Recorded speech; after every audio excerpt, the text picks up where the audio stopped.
Welcome to Ancestral Health Today, evolutionary insights into modern health. Welcome to Ancestral Health Today. I'm Todd Becker. Today's podcast is part of our Second Look series, where we replay selected talks from past Ancestral Health Symposium conferences that we think will interest you.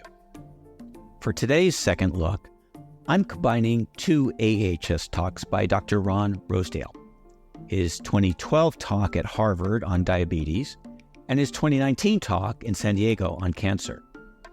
Through the Rosedale Center, the Colorado Center for Metabolic Medicine, and the Carolina Center of Metabolic Medicine, and also through his international work, Dr. Rosedale has helped thousands of patients reverse their diabetes, heart disease, and other chronic conditions without reliance on drugs or surgery. He was an early pioneer of the low-carb movement and one of the first to focus on the metabolic value of increasing dietary fat rather than dietary protein. Based on a deeper understanding of the roles of insulin, leptin, and mTOR in human metabolism, he crafted his Rosedale Diet, not just for weight loss, but for preventing or treating heart disease, diabetes, hypertension, and other metabolic disorders that are on the increase in the industrialized world. These two talks that you'll hear today may seem to be about entirely different diseases. But if you watch and listen carefully, you'll appreciate how Dr. Rosedale applies a unified framework to understand metabolic diseases on a fundamental level, as revealing an underlying problem in communication between different parts of an organism, problems stemming from aberrations in hormone signaling, growth factors, and nutrient sensors. Modern medicine often goes down the wrong road in misconceiving diseases in terms of a lack or excess of some particular chemical, gene activity, or mitochondrial dysfunction. So, for example, diabetes is thought of as a disease of too much glucose, cardiovascular disease, too much cholesterol, osteoporosis, too little calcium. And similarly, cancer has been thought of as a disease stemming from too much glucose or activation or damage to certain genes or to mitochondria too. Dr. Rosedale's reframing of diabetes and cancer leads to a few practical approaches to treating these diseases. So in the first talk on diabetes, he focuses on hormone signaling, in particular the need to keep insulin and leptin signaling in check by avoiding not just too much processed carbohydrate, but too much protein in the diet. In the second talk on cancer, he focuses on restraining the potential of cells to grow unchecked by controlling insulin, leptin, and mTOR signaling pathways. These are the hormones and pathways that communicate to our cells the message to grow, which is good when we're young, but can cause problems like cancer, particularly as you get older. As Paul Newman said in the movie Cool Hand Luke, what we've got here is a failure to communicate. I hope you enjoy both of Ron Rosedale's talks and perhaps gain a new way of looking at disease, and also get inspired to check out some of his practical advice that he gives in his book, The Rosedale Diet, and on some of his other online talks and lectures. Enjoy. Just by way of a very brief introduction, in the low-carb circles, I'm kind of the last original man standing. There were several people espousing a low-carb diet 20 years ago. I'm one of them. Most were correlating it with a high-protein diet, and I'm glad to see that I've convinced people that's not the case, or that shouldn't be the case. I was also the first person to connect leptin to diet and health. And then mTOR. I've fought against cholesterol being a villain for 20 years. And it might be new to you now, but you'll soon be hearing about not taking calcium, because taking calcium is quite detrimental to health and increases mortality and does not increase strong bones. And I've talked about that on National Public Radio for 20 years. And there's a reason. Not because I'm a genius, but because 20 years ago, I recognized that it was much more important to look at the commonalities among life and treat those commonalities if they were going wrong. I looked at the pathway that we took to life to know what is vital to life. And if something was out of whack, then that needed to be looked at. So let's go on a little bit of a journey for just a short while. I don't have very long. And so in, 15 minutes or so, we're going to tell you everything you need to know about nutrition, the formation of life, and medicine. Okay. About 4 billion years ago, life formed in the oceans. It's the prevailing view. Could have come from another planet where the same scenario might have taken place. Fatty acids coalesced like bubbles, and they formed around amino acids. And we had primitive cells that ultimately were able to divide into two and learned how to reproduce. And at that point then, it was a numbers game. Cholesterol at this point was vital right from the start because it helped in the rigidity of cell membranes. Otherwise, they would break apart too rapidly. That tells you one thing, that cholesterol cannot be the villain it's being made out to be, since it is common to every cell on Earth. You get rid of cholesterol, you get rid of life. That told me way back that we should not be taking statin cholesterol-lowering drugs. They cannot be good for you and will increase mortality, and that has shown now over and over and over again. They failed to tell you that.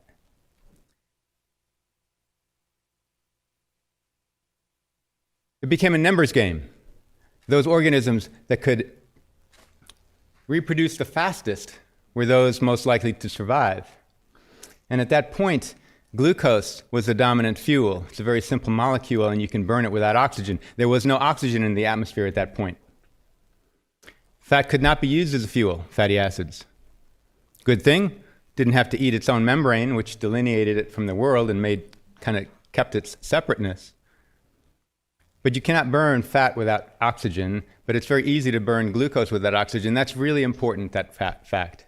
So we know that glucose was used as a fuel for billions of years before fat could be used.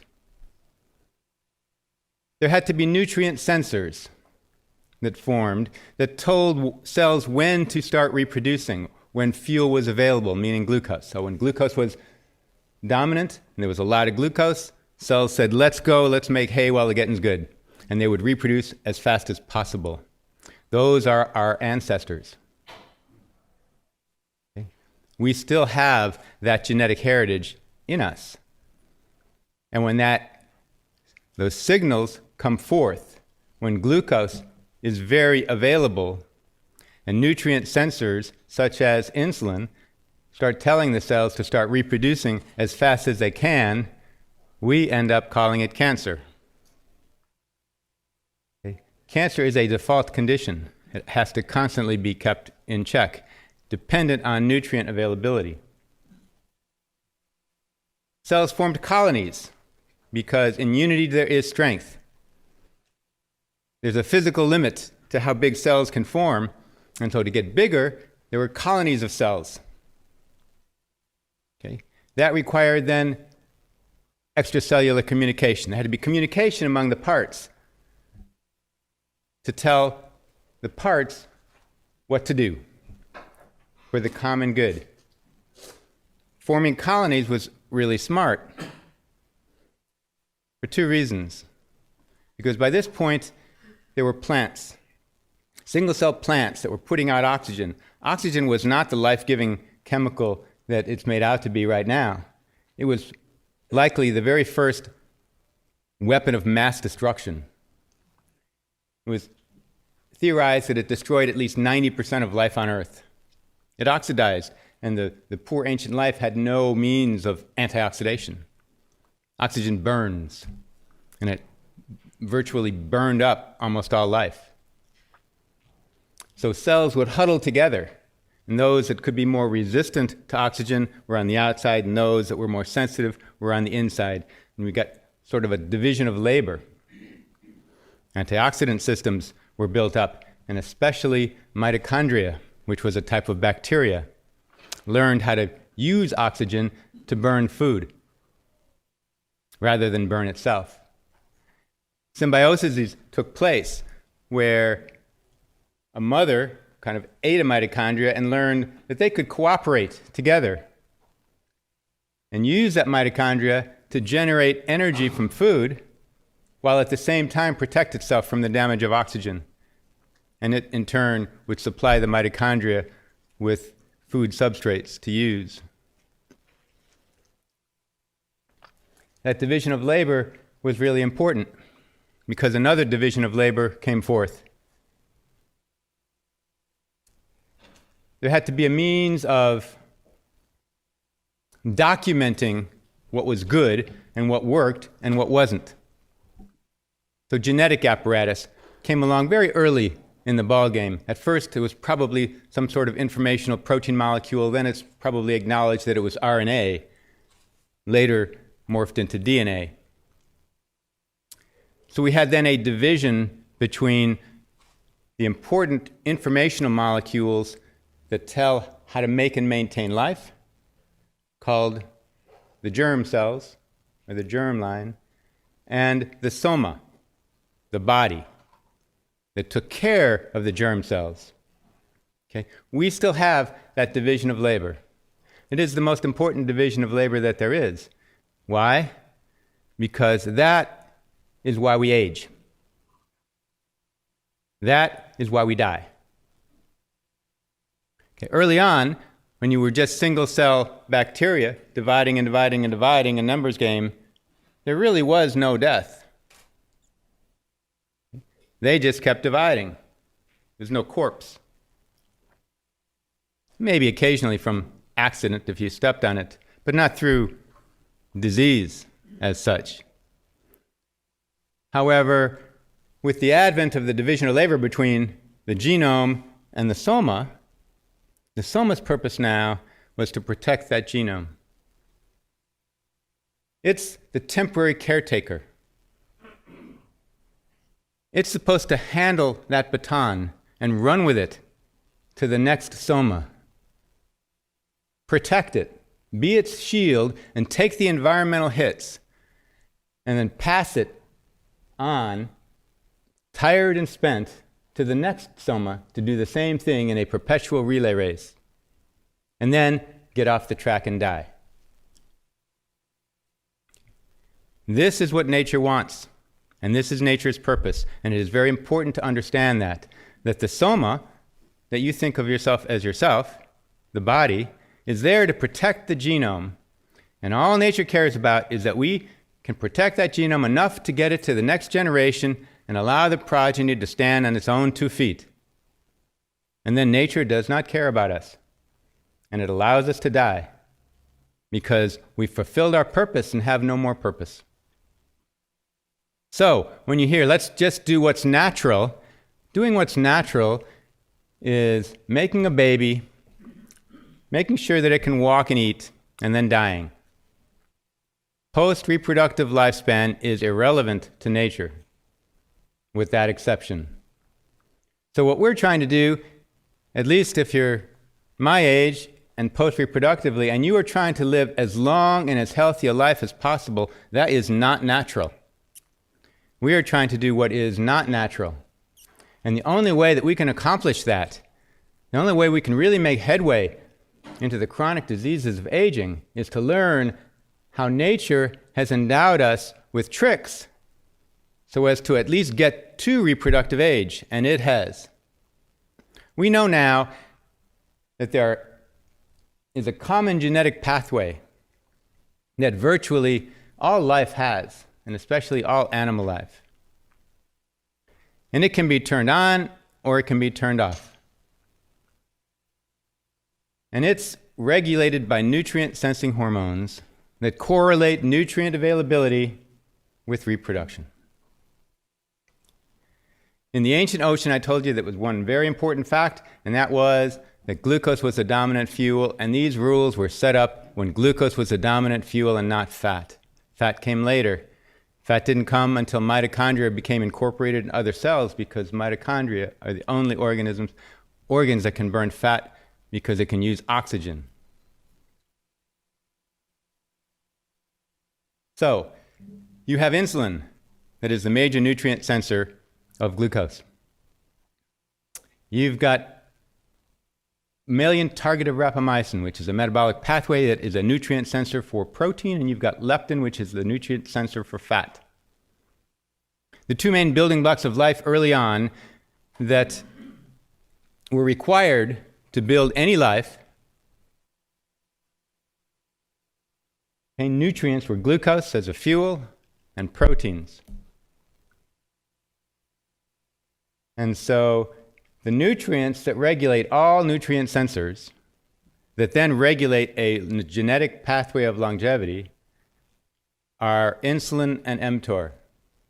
The nutrients being glucose and protein. Leptin came later, and is probably the most important one in humans. But and I get arguments with people all the time on various blogs that tell me, oh, leptin is just regulated by how much fat you have. That's false. It's regulated by every meal. You can double your leptin levels in 12 hours if you eat a high carbohydrate meal. And it is those spikes in leptin and spikes in insulin that cause insulin and leptin resistance, so that then you have a miscommunication. So just like communication was required for life to form when you had multi-celled colonies, miscommunication is the cause of all disease. There is no exception to that. It is the communication you have to deal with when you're trying to treat somebody. Diabetes is not a disease of blood sugar. It's a disease of miscommunication of insulin and leptin. Sugar is just listening to the orders. Medicine just treats glucose. Lowers glucose, to hell with insulin. And almost always insulin goes up and people die faster. That was seen in the Accord study, if you want to look that up. And they were puzzled. How could that be? They took more medicine and they had better glucose control, and yet they had a much higher mortality rate. That was because they were raising insulin. Same thing with leptin. We are not our genes. We are the music that our genes play. Genetic expression. Meals regulate genetic expression more than anything. Food does. The breakfast I ate this morning will change at least 8,000 genes. I've got maybe 13,000. The difference between a man and a woman is about 200 genes. Okay. You can take a piano of 84 keys or so, and how many different songs can you play? An almost infinite variety. You can take your same genes and you can play the music of diabetes, or you can play the music of a long life and healthy life. It will be determined by what you eat, because what you eat regulates nutrient sensors, insulin, mTOR, and leptin, that regulate a longevity pathway. And then when they were all kept low, which fools your body into believing that you are experiencing a famine, it upregulates repair mechanisms, DNA repair, intracellular antioxidant systems, autophagy, which is kind of a cellular garbage collection, heat shock proteins, all sorts of things that will allow you to stay healthy and outlive the famine so that you can reproduce at a future, more opportune time. And we can keep those things going post-reproduction if we keep insulin, mTOR, and leptin down. And the only way to do that is to keep glucose down and to keep protein down. Fat is a free fuel. It's not really involved in regulating the nutrient sensors. That's interesting. In other words, you can make your body believe that you are experiencing a famine and get all the benefits of fasting, get all the benefits of caloric restriction, but you don't have to do it. Just eat a lot of fat. And you get the same benefits, and I wrote a paper on that. It's published. And it is the way to go.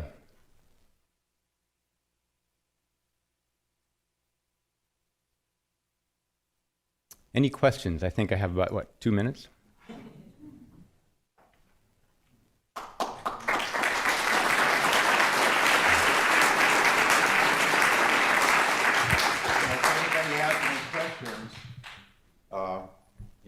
X on either side. Ask you, what is your position on fiber and sort of excess fiber versus moderate amount? Sure. Fiber. Fiber is either soluble or insoluble. Okay. Soluble is a fiber that can only be digested by bacteria into short and medium chain fatty acids. Okay. So it's fine. It's good. Fills you up, makes you believe that you've eaten something, and you actually are going to end up eating fat. Insoluble fiber is just like eating nothing. You know, it just goes in and out of you. It's essentially a non-factor. You might say that it helps scrub out the intestines a little bit, so it might have a little bit of benefit. But for the most part, it's no more than that. Another question? Dr. Kresser mentioned yesterday in the debate that you had that the evolution of the brain was from carbohydrates. Well, he's totally wrong on that. A lot of things that you hear are just, I don't know where they get these things.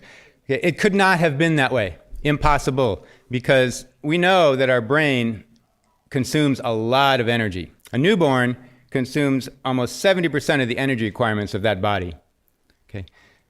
The only way that the brain even currently can operate properly, but especially could evolve into a larger brain, was to start eating a more nutrient-dense food.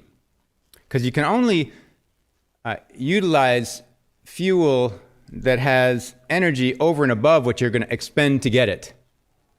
So you have to expend a lot of energy to hunt and gather vegetables. You don't have a lot left over. And they've shown that our mouth became smaller and our intestines shortened because our intestines are also an expensive tissue, uses a lot of energy. So we had to use less energy in our intestines so that we could put more energy into our brain. And the only way to do that is that if we evolved into eating a higher fat diet. This is called the expensive tissue hypothesis. It's widely accepted in paleoanthropology, and many other papers now have come out in support of that. And so that was wrong. The safe starch debate, if I had more time, really boils down to, we know that glucose is maintained up until death. You can starve yourself and your glucose will maintain. There is no such thing as a glucose deficiency. That's wrong. All you can say is, they might say, is that it's more advantageous to eat glucose than to have your body make it. That's what they might say. That's all they could correctly argue. But that's wrong. Because you will never know exactly when and where and how you will need that glucose. Your body will make it when it needs it and where it needs it. And let your body do its thing. It's also when you eat it, you have adverse effects that take place, such as it will raise your insulin, it will raise your leptin, you will shut off your maintenance and repair mechanisms, that pathway we just talked about. You want to keep them low, and by eating the glucose, you can't keep them low. So there's an adverse effect from eating it as opposed to the gluconeogenesis. Furthermore, with gluconeogenesis, the substrates matter. In other words, if you are making the glucose from amino acids, that is not good. That's why I've always recommended a lower protein diet, because I don't want you to burn protein for fuel. All food can be used either to supply the parts that you need or to burn for fuel. You want protein to supply the parts. You don't want it to burn for fuel. To burn protein for fuel, you have to deaminate it, take off the nitrogen, make urea and ammonia, which is a poison that your kidneys then have to get rid of. Okay.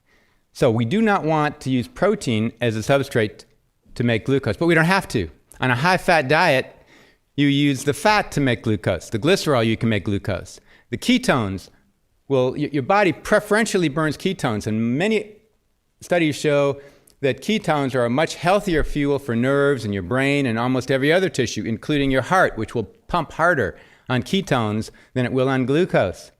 Okay. So between the ketones, between the glucose manufactured from the glycerol, between recycled lactate and pyruvate, you can supply all of your glucose needs. You know, they keep saying, well, glucose is necessary for glycoproteins, blah, blah, blah. Nobody's arguing that. We know that glucose is necessary. Okay? But it's not necessary to eat it. In fact, it's very disadvantageous to eat it. Your body can make what it wants, when it wants, and it can make it through an easier mechanism a more efficient mechanism that is a healthier mechanism, i.e. through ketones. Okay, thank you. And now for the second talk by Ron Rosedale, delivered at the Ancestral Health Symposium in San Diego in 2019. The title is, Was Otto Warburg Wrong? Well, for those who don't know the somewhat esoteric reference, Otto Warburg was a Nobel Prize-winning German physiologist of the early 20th century who noticed that cancer cells are adept at burning glucose and who thought the cancer could be starved by denying it glucose. This view has been recently revived in light of failures of genetic and free radical theories of cancer. But as you'll hear, Dr. Rosedale pokes holes in all these theories and provides support for his own view that cancer is a problem of communication and hormonal and cellular signaling that allows cancer cells to grow unimpeded. And he suggests how diet can restrain those cancers. Listen and enjoy. Now, right now, there's two schools of cancer that are kind of duking it out. There's the traditional cancer is a genetic disease where you get a bunch of mutations and it turns a normal cell into a cancer cell that starts proliferating everywhere. And the other is the so-called metabolic theory of Otto Warburg that is now being picked up by other people like Tom Seyfried, who say that cancer is a metabolic disease due to an addiction to glucose. And that addiction to glucose is because of mitochondrial damage. Since it can't use the mitochondria, it's stuck using glycolysis. And what I'm going to be showing is that they're both wrong. And they both not only are wrong, but they both cannot be right. And for that, I want to start out by unteaching you. So here it says, the most useful piece of learning for the uses of life is to unlearn what is untrue. Our ability to open the future will depend not on how well we learn, but on how well we are able to unlearn. And that will also determine how many more people die unnecessarily from faulty cancer treatment and faulty cancer research. And we spent half a century on the war on cancer and have made almost no progress as far as cancer being a genetic disease and trying to figure out which genes cause cancer. That got us nowhere. And I'm afraid that the current theory on mitochondrial damage causing cancer will follow the same road. And I want to prevent that. So is cancer a genetic disease caused by the accumulation of several oncogenic mutations? And here we show that patients in leukemia could be divided into 11 classes, and each of those classes had unique genetic profiles. In other words, almost every case of cancer has a unique genetic array of mutations. There aren't specific mutations for each cancer. And that's really important. And so if it were a genetic disease, we'd be out of luck, because every disease then would be a different genetic disease. Here's another study in Cedars-Sinai, which is right here, or close to it. Investigators dramatically illustrates the complexity of cancer by identifying more than 2,000 genetic mutations in tissue samples of esophageal tumors. The findings reveal that even different areas of individual tumors have various genetic patterns. And I should mention that in non-cancerous esophagus, they find almost the same thing. Is cancer a metabolic disease? I'm going to spend a lot more time on this one. A disease, especially a chronic disease of aging, like cancer, cannot be genetic or metabolic. To me, that's a silly argument. If you look at the origin of life, the genetics of life and the metabolism of life came together. In other words, the genes do nothing. They have to be read. And we know about genetic expression. So the genes make proteins. That's all they do. And the proteins regulate metabolic pathways, which turn around to then control genetic expression. You can't have one or the other. They're always intertwined, just like life. Otto Warburg and the Warburg effect. And he basically says that cancer relies on glucose and aerobic glycolysis due to mitochondrial failure to grow itself. it was noted initially, I found, by other than Warburg. In other words, Warburg effect probably wasn't even discovered by Warburg, but Warburg was very well known. He came from a very prominent German family in the turn of the century, around 1900. His father was a physicist and good friends with Albert Einstein, so he had a ready voice. And he noticed that the cancer produces and tumors produce lots of lactate, meaning they're using glycolysis. Glycolysis is a fermentation process that produces lactate. And he went on from there to notice that even if there was a lot of oxygen available, cancer would still prefer to use glycolysis. And he and his current proponents assumed that cancer had to use glycolysis to make the copious fuel necessary to make all sorts of baby cancer cells. So even when there was plenty of oxygen available, they did not use their mitochondria. And why would that be? Why would cells not utilize mitochondria if they were healthy? Since they can produce, in a given amount of time, supposedly, at least 16 times more ATP than glycolysis. And our typical healthy cells, if oxygen is available, will always utilize their mitochondria. So he said that cancer had to be due to mitochondrial damage, and in fact, not just mitochondrial damage, but irreversible mitochondrial damage. And he was adamant about that. For many, many decades, he espoused that. And then in the 1950s, when they found their first so-called oncogene, his theory kind of fell into disrepute, or at least was kind of covered up and is now being resurrected as they're finding that the genetic theory of cancer is probably not right either. So there's 4 elements to Warburg's theory of cancer. The cancer cells have irreversibly damaged mitochondria, that because of the irreversibly damaged mitochondria, cancer cells must ramp up glycolysis, that this effect is unique to cancer and differentiates cancer from normal cells, and that this causes cancer. We're going to look at all 4 of those. So, number 1, do cancer cells really have significantly and irreversibly damaged mitochondria? Well, it's well known that glutamine is a well-known fuel for cancer. Cancer gobbles up glutamine. And glutamine is metabolized in mitochondria. So that makes you scratch your head a little bit. If mitochondria are damaged, how can I use so much glutamine? Not just glutamine, but lactate. We mentioned that glycolysis is a fermentation process. It produces lots of lactate. But then the cancer then eats the lactate. And here they say the researchers see that lactate is like candy for cancer cells, and cancer cells are addicted to this supply of candy, and indeed they are. And also I might mention that cancer uses lactate for other things too. It uses lactate to penetrate tissues and implant in tissues. So lactate is actually a really good thing for cancer. So it wants lactate.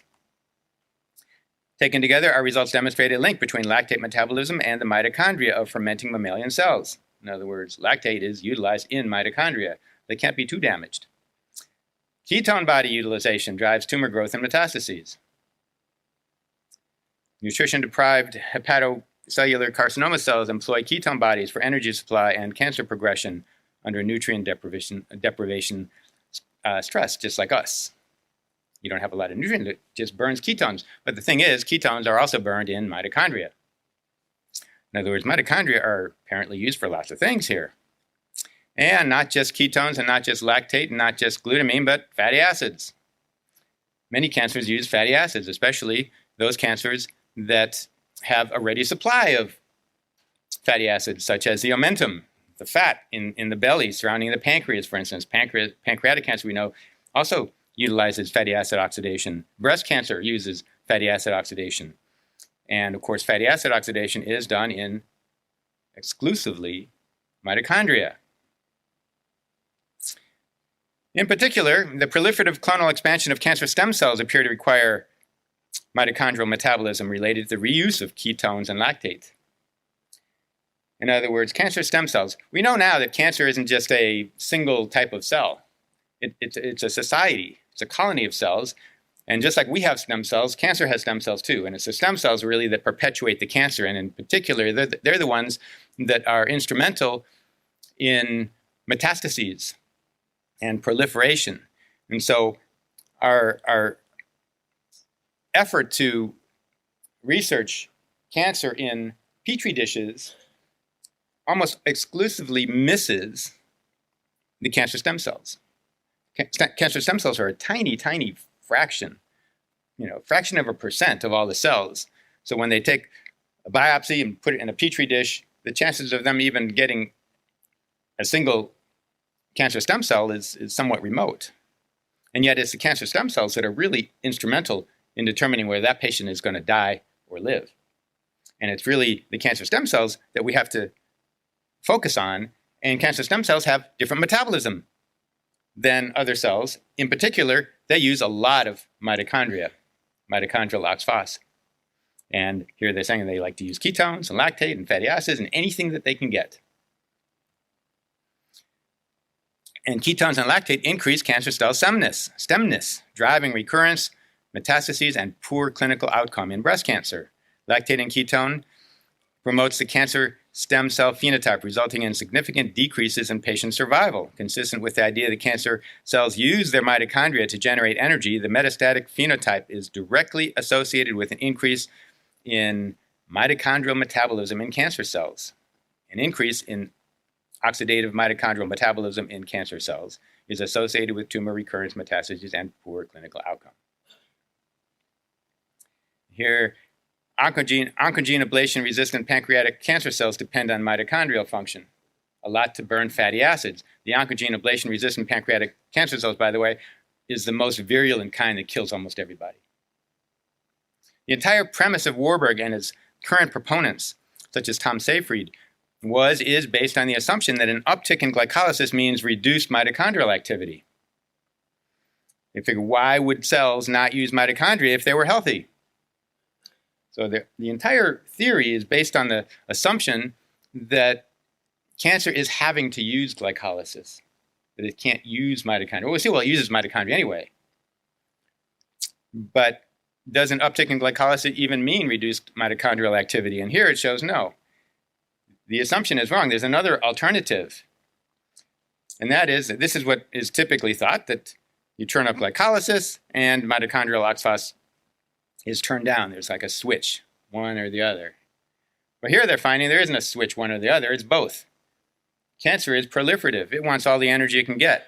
Not just the energy, but the components that glycolysis makes during the pentose phosphate pathway is a component manufacturing pathway from glycolysis. It doesn't even use glycolysis for most of the ATP. It doesn't use it for fuel. It uses it to make components. It's like ribose to make genes, and NADPH to make fatty acids, and glutathione to prevent oxidative damage. There's two kinds of metabolism. It's not just how you're burning fuel. Thank you. But also, even more important for cancer or any proliferating cell is how rapidly you can accumulate the parts you need to make new babies. Here, limiting glycolytic ATP production fails to prevent tumorigenesis, suggesting that the major role of glycolysis is not even to supply fuel, ATP. Many studies have demonstrated that the great majority of tumor cells have the capacity to produce energy through glucose oxidation in mitochondria. Moreover, mitochondrial metabolism is necessary for cancer cell proliferation and tumorigenesis, like we've seen. Thus, despite their high rate of glycolysis, most cancer cells generate the majority of their ATP through mitochondrial function.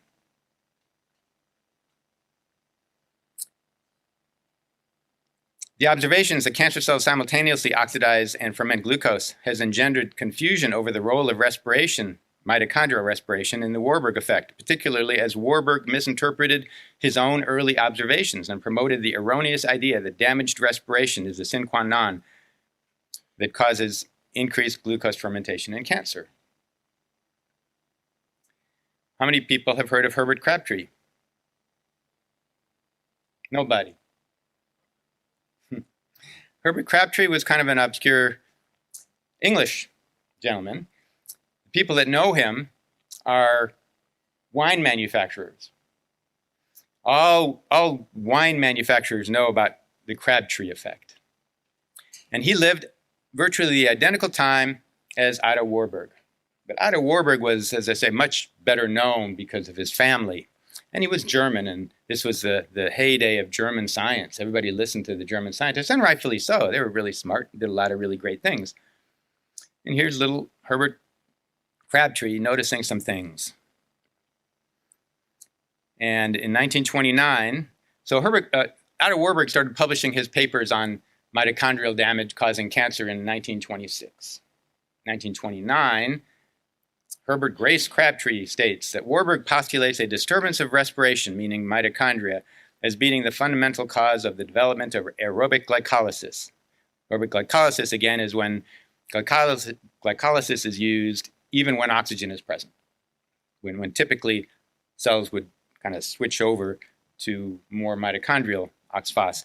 In many of the tumors, the respiration is very high, exceeding that of any tissue, normal or malignant, so far examined. This respiration is ineffective in checking the aerobic glycolysis. In other words, they're both being used. He was right on, and nobody was listening. His cancer, the second part of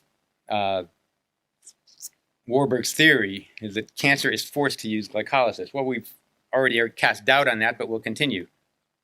Glycolysis has great advantages, not just to make ATP, but first of all, it's anaerobic, and you can burn glucose without needing oxygen. So for those cancers that don't have enough oxygen, of course, it uses glycolysis. But the pentose phosphate pathway is needed to make components that we've talked about. So it's a little detour. It's an anabolic pathway off of the catabolic pathway that manufactures ATP from glucose. You can also make ribose and other components that are really necessary for making any cell, really. But here's the real kicker, that even for fuel, you can make ATP far faster using glycolysis than mitochondrial oxphos. And cancer is dividing rapidly.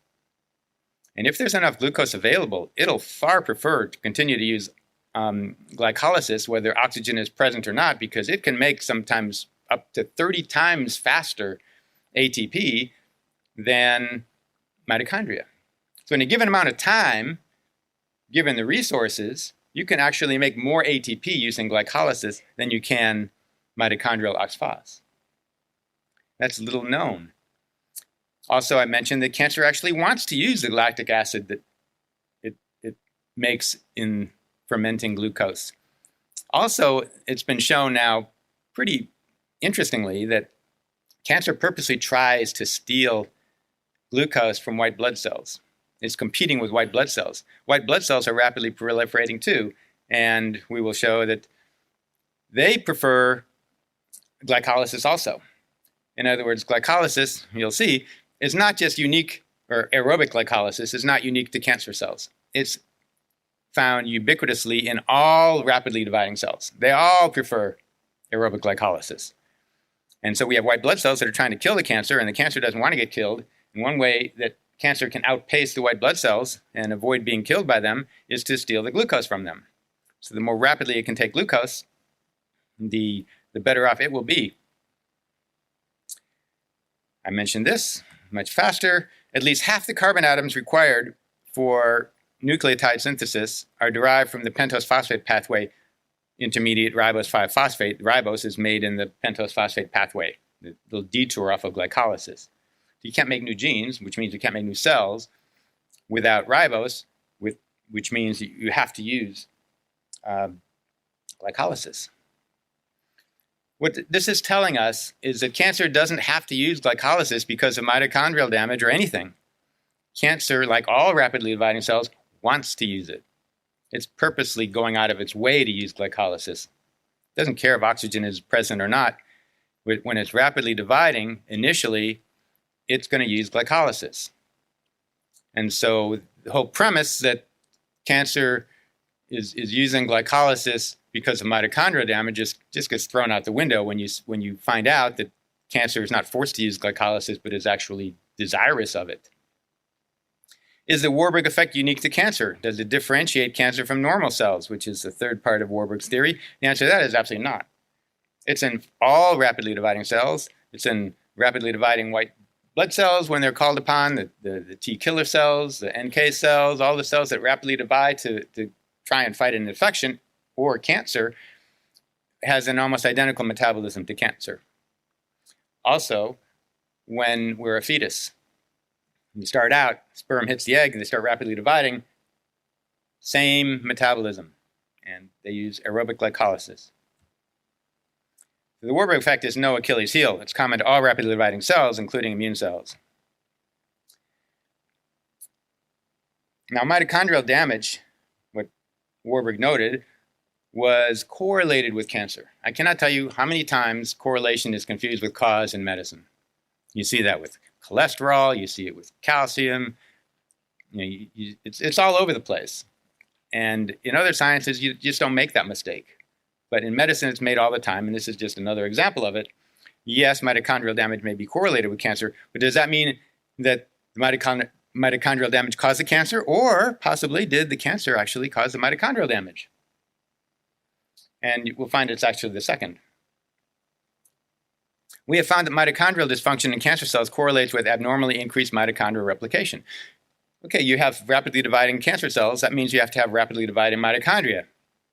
Rapidly dividing mitochondria has less quality control. You're going to have more damaged mitochondria. And indeed, also, that mitochondria are destroyed by lysosomal degradation, leading to the production of highly energetic nutrients to support cancer cell growth. This finally promotes the onset of aerobic glycolysis in cancer-associated fibroblasts because of the mitochondrial dysfunction. Translation: cancer eats mitochondria from their neighbors.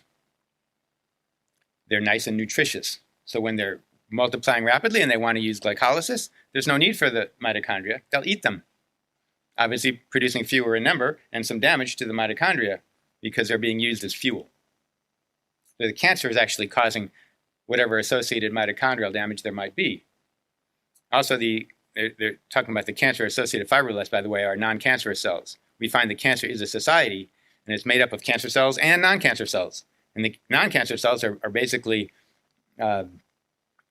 captured and coerced into doing metabolic functions that the cancer wants. And cancer will eat the mitochondria of the fibroblasts, forcing them into glycolysis, so that then cancer can use the components of that glycolysis, like ribose, for themselves. Slavery, basically. Now, Tom Seyfried is probably the leading proponent of this so-called metabolic theory of cancer and mitochondrial damage, and he's written papers currently.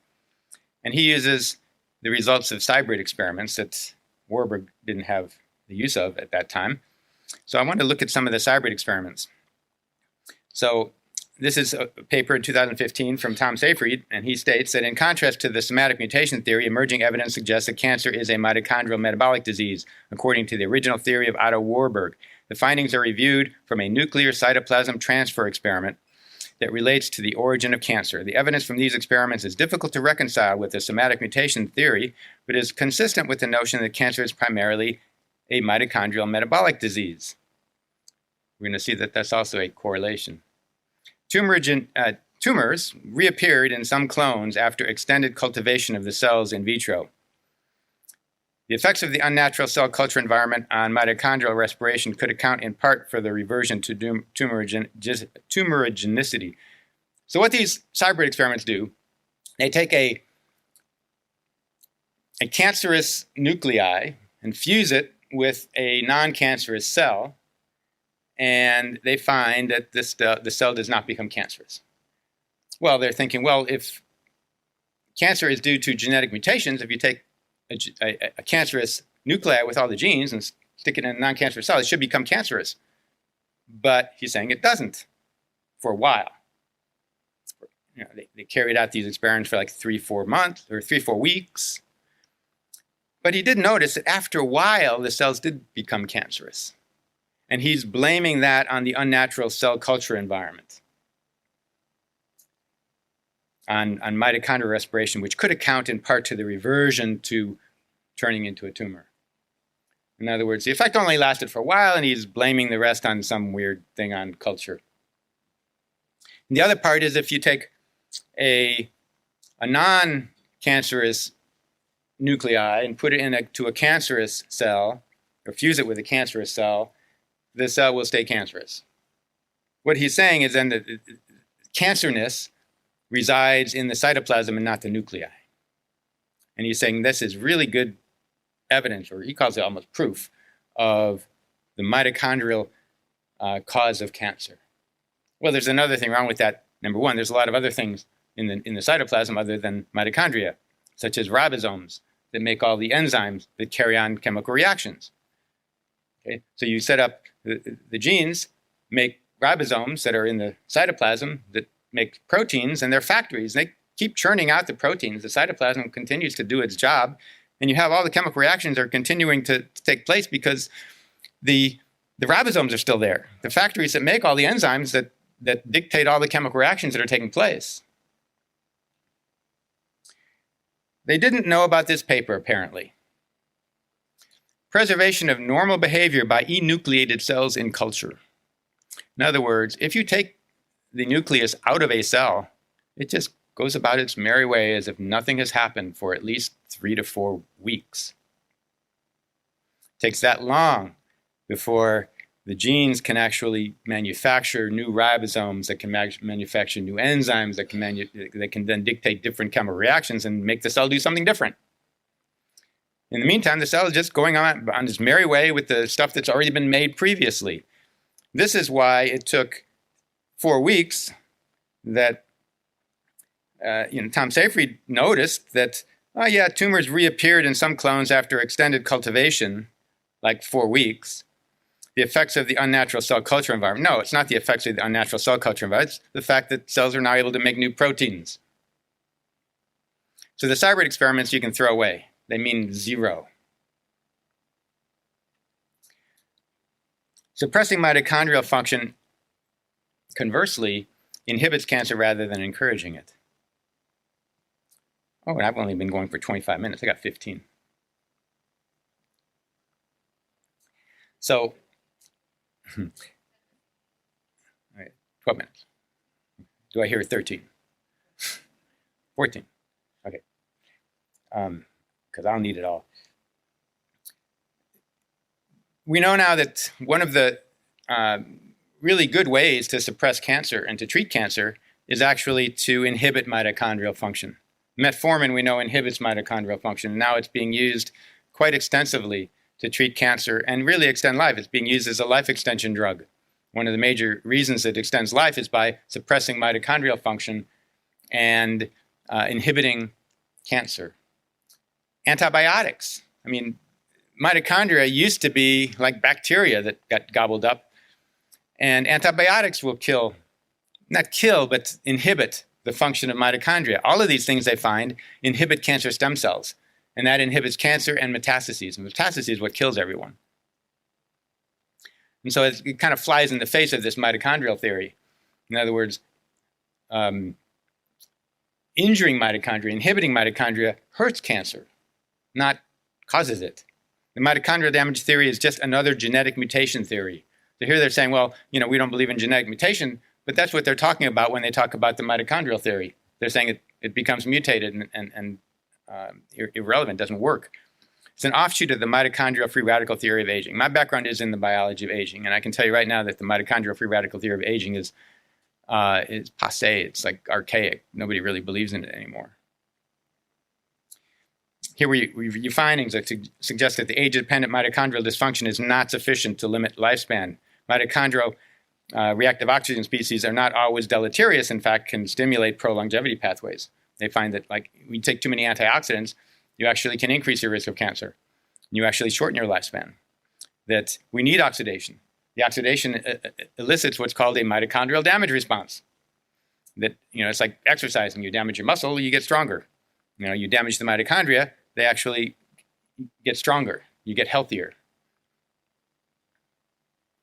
And here, what they did is they, in mice, the proofreading function of the DNA polymerase was mutated.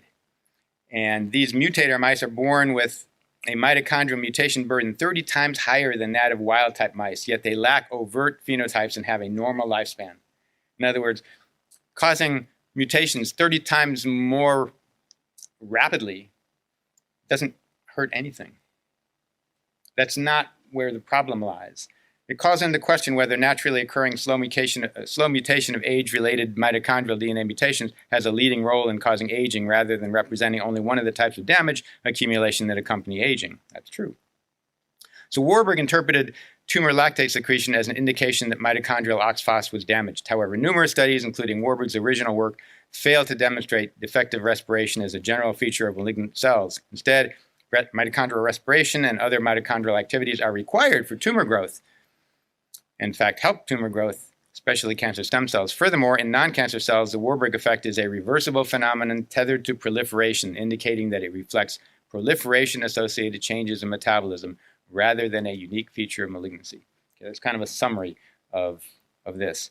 So, if cancer is not a disease of glucose and mitochondria, I would think cancer is not a disease of glucose and mitochondria, just like diabetes is not a disease of glucose, coronary disease is not a disease of cholesterol, osteoporosis is not a disease of calcium. Why not? Because life isn't in the parts. That's not where life is.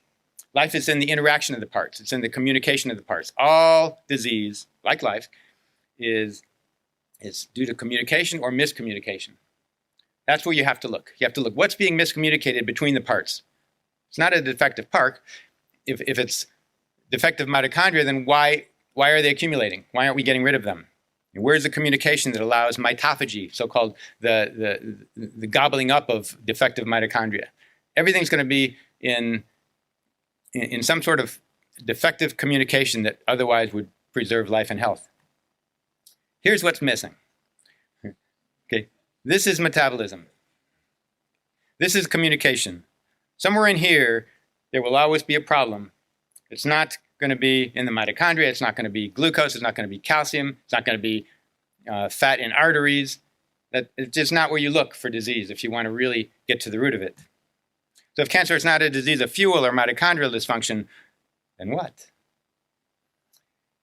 Well, it looks like I don't have any time, they're saying. Okay, 5 minutes? 10 minutes? 7 minutes? Okay, 7 minutes. Okay. Cells don't mutate into cancer, they start out that way. That's one clue, okay? We come from an ancestral history of unicellular organisms whose main directive was to out-replicate their neighbors. All of that predilection is in all of our cells. It has to constantly be suppressed. You don't have to mutate cells into cancer. All you have to do is prevent them from not being cancer. And that's what happens. Cancer is obviously a disease of growth. So it would make sense to look at what controls growth. And sure enough, Hans Krebs, you've all heard of the Krebs cycle, very famous German, who was actually a protege of Otto Warburg. And he wrote a biography of Otto Warburg. But he stated, and rightfully so, and he also won the Nobel Prize for his citric acid cycle, the Krebs cycle, also another German. Warburg neglected the fundamental biochemical aspect of the cancer problem, that the mechanisms which are responsible for the controlled growth of normal cells and which are lost or disturbed in the cancer cell. No doubt the difference in energy metabolism discovered by Warburg are important, but however important they are at the level of the biochemical organization of the cell, not deep enough to touch at the heart of the cancer problem, the uncontrolled growth. Warburg's primary cause of cancer may be a symptom of the primary cause, but is not the primary cause itself. Exactly right. This was actually taken out of another book, Tripping Over the Truth, by Travis Christofferson, who used it as an example of how people wouldn't look at the truth when they saw it on Otto Warburg. It was actually, he was advocating for Otto Warburg and using this as an example of why people were ignoring the truth. But in fact, this is the truth. And we're talking about this, back, what is this now, 20 years ago? I was talking about what insulin does. Insulin is a growth factor, and it causes, it affects cancer right there. Insulin increases cellular proliferation. What does that do to cancer? It increases it. And then in a teleclinic with Joe Mercola in 2005, 2 of the major factors that will determine whether a person has cancer are the amount of sugar and insulin. Sugar is just listening to orders. It's listening to orders from insulin and leptin. You get insulin and leptin right, your sugar is going to be right. However, the converse is not necessarily true. You can bring down sugar with drugs, but you're not really improving that person's health if it's causing insulin and leptin to increase, which is what almost all the drugs do. All you're going to do is increase your risk of cancer. And then I see stuff like this that drives me crazy. This was just published August 3rd, 2019. In a new study, researchers have demonstrated for the first time a causal link between high insulin levels and pancreatic cancer. They still are not linking growth factors to cancer. And insulin, by the way, you've heard of IGF, insulin-like growth factor, produced from growth hormone. We'll talk about growth factors. Growth hormone and IGF. Obviously, that ought to be linked to cancer, and it absolutely is. Dwarfism. This is a group of people in Ecuador that have a syndrome called Laron syndrome. It's a defect in the growth hormone receptor. So they have low growth hormone, and cancer is almost unknown. And this Dr. Guevara Aguirre noticed this. And they're talking about why. Laron syndrome has almost completely avoided cancer and diabetes. It could be because cells must invest energy in either trying to grow and reproduce or in repair and preserving themselves. Ponies live longer than horses. Small dogs live longer than large dogs. It's a fascinating field in aging. We notice a lot. And a friend of mine who won the Methuselah Prize in aging research, biggest prize in aging research, did so by mutating a mouse so that growth hormone was suppressed. And these mice lived over 4 years, normally 2 years. It's the longest living mouse, and he actually got them to live longer than that.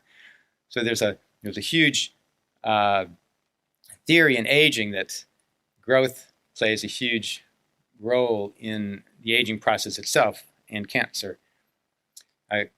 Ungrowth hormone increases longevity. If you restrict growth hormone, you limit and inhibit cancer, including prostate, breast, brain, and lung cancer. IGF is associated with cancer, very much so. In fact, almost all cancers have some sort of IGF signaling increase. Leptin, not a lot of time to talk about leptin, but leptin is at least as important as insulin, and it is a growth hormone also, and it works through proteins. Dietary protein increases IGF, increases leptin, and most of all increases the target of rapamycin. The target of rapamycin is not a hormone, it's a kind of a switchboard where all the other growth pathways and nutrients kind of feed into it, and it then makes the decision in all cells whether that cell should replicate or whether it should upregulate maintenance and repair. We want repair. We don't want cells to replicate out of control. They're finding now that the vast majority of cancer cells have upregulated target of rapamycin. And so they're using drugs to lower the target of rapamycin, like rapamycin. That's why it's called the target of rapamycin. Rapamycin is a natural product actually found in the 70s. Only recently found what it does, and it lowers the target of rapamycin, and it greatly decreases cancer. It's kind of a new drug for cancer. I mentioned that. It is one of the most common molecular alterations in human cancers and upregulation in the mTOR pathway. Emerging studies indicate that the mTOR modulates mitochondrial function. So any of the mitochondrial damage that you see, a lot of it is due to mTOR being too high, so that when mTOR is too high, you don't gobble up defective mitochondria. You lower mTOR, you increase autophagy and mitophagy, you basically eat all your junk. mTOR is responsible for ketosis. A lot of stuff is going on in ketosis. You have to lower mTOR to produce ketones. Oops. Here is a study that was interesting that showed that longevity and health were optimized when protein was replaced with carbohydrate. When protein was replaced with carbohydrate. In other words, between protein and carbohydrate, you will increase longevity by lowering protein as opposed to carbohydrate. That doesn't mean carbohydrate is good for you. It's not. But protein is what actually controls almost all of these growth factors, including IGF and mTOR. 1 minute.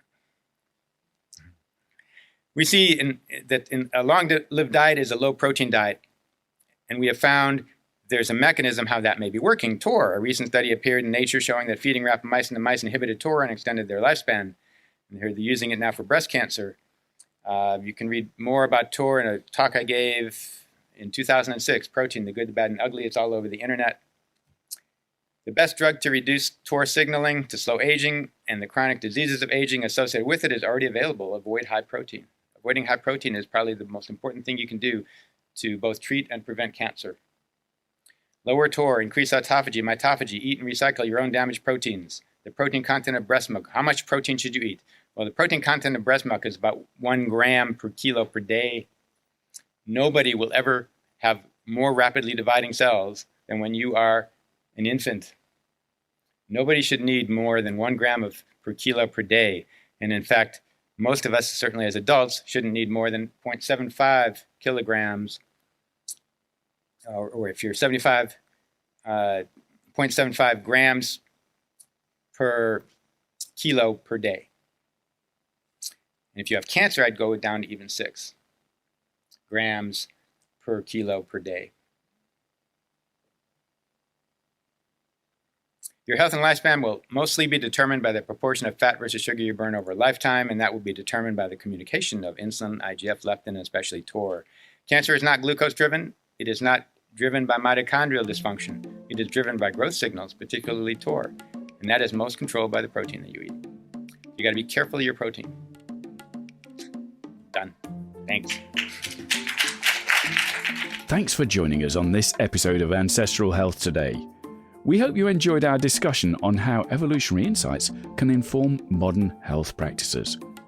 Be sure to subscribe to our podcast to catch future episodes.